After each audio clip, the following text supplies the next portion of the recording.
It was love at first sight when Peter first laid his eyes on Melody. He was walking his dog through the park on a crisp fall afternoon when they crossed paths. She wore a proper dress with puffed sleeves and a flower in her hair. Below her fashionable umbrella, a beautiful bracelet dangled from her wrist, and several rings decorated each hand. But most interesting was the black velvet ribbon tied around her neck, matching her hair, overflowing from her shoulders like spilled ink. Melody felt the attention and sent a smile Peter's way. That was all the invitation he needed to introduce himself. They spent the entire afternoon circling the park, and she allowed him to walk her home. They made plans to go to the theater that weekend and dinner the following evening. Before they knew it, they were spending nearly all their time together. Each day she looked more beautiful than the last, and each day she wore the black velvet ribbon around her neck. The rest of her adornments would come and go, but Peter never saw her without the ribbon. As she didn't acknowledge it, he hadn't mentioned it either. But every once in a while, the curiosity became unbearable. One evening, they were together in a beautiful restaurant. She wore an elegant green velvet dress with her hair pulled up into an elegant twist. On her head, she wore a small headpiece that contained both the green and the black fabrics, seamlessly uniting her attire. Finally, he felt close enough to his young love that he could inquire without offending. Placing his hand gently on hers, he finally asked the question that had been on his mind for so long. Melody, my love, I don't mean to... May I ask why you wear that ribbon around your neck? Her face darkened before she quickly smiled and shakily replied, "Oh, it's just something I've always worn. Don't you like it?" Of course I do. But I'd love to see your beautiful neck uncovered, my dear. Your sweet, soft skin. "I'm sorry, my love." She took her hand from his, running the tips of her fingers along the fabric as if consoling the ribbon itself, or confirming the bow remained tight. Will you tell me about it? The smile remained, but her eyes didn't sparkle. "There's nothing to tell." In the days that followed, he desperately tried to stop thinking about the ribbon, but it ate away at him.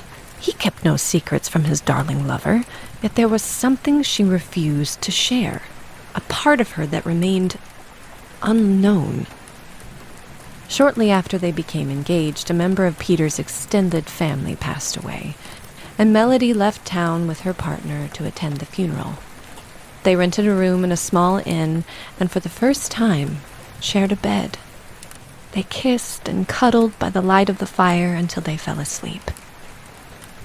In the morning, they were quietly packing their things when Melody timidly spoke, as if the words had weighed her down all morning. "My love, I'm afraid I slept quite terribly. I barely slept at all." Peter was taken aback, as he'd slept soundly through the night. I'm so sorry, dear. Did you not enjoy sharing the bed? "Oh, I loved falling asleep in your arms, but I woke up in the middle of the night. I'd had such a terrible dream." He could tell she was truly upset, and wrapped his arms around her. "I was sleeping when I felt your fingers slide underneath my ribbon, trying to pull it off, pecking at the knot. I begged you to stop, but you wouldn't. I could barely breathe. You were choking me." She was overwhelmed with emotion and buried her face into his chest. Peter didn't dare mention that he, too, had the very same dream. His eyes shifted from the ribbon to his hands, to the shadows on her neck around the ribbon. Marks? Or a trick of the light? Their wedding day arrived, and Peter secretly wondered if this would be the day he waited for. But as she walked down the aisle in her glowing white dress, the dark black velvet circled her neck as it always did. After several hours of eating, drinking, laughing, and dancing with friends, the couple rode in a coach to the honeymoon suite at the finest hotel in town. Both bride and groom were drunk and in love, kissing each other with no care for the coachman, ready to take each other in. Peter excused himself for a shower, and his new wife made herself comfortable in their extravagant suite. He returned to find her lying across the bed in a red velvet nightgown. The dark fabric emphasized her in the most perfect places. Her plump, juicy lips curved upwards invitingly, and her eyes glimmered from between falling black locks. But still, his focus was on the ribbon, and the building lust evaporated. If there were ever a time he wanted to see and smell and kiss the soft skin of her neck, it would be tonight. She seemed to notice, and her smile dropped ever so slightly. He wouldn't risk spoiling the evening by asking her to remove it. He climbed into bed with her for the second time ever, and she held out her arms. He kissed her deeply and ran his hands up and down the soft fabric along her back. Hello, husband. I love you, my dearest. I love you, darling.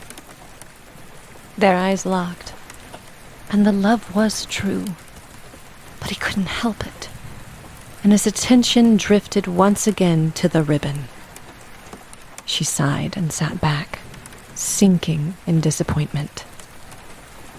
Do you want me to untie the bow? Peter lit up. He never thought the day would come when she would offer him what he desired most. After all this time, this is what you want of me. Yes, my love. Then do what you wish. With a smirk, he forcibly fingered the knot, but it was unyielding. She remained still as he fetched a pair of scissors from the desk and returned with enthusiasm, practically giddy. And in one swift move, he slid the cold metal blade between her velvety skin and the fabric, and snipped. Then he screamed, stumbled back from the bed and onto the floor, as her head toppled from her shoulders and rolled across the room.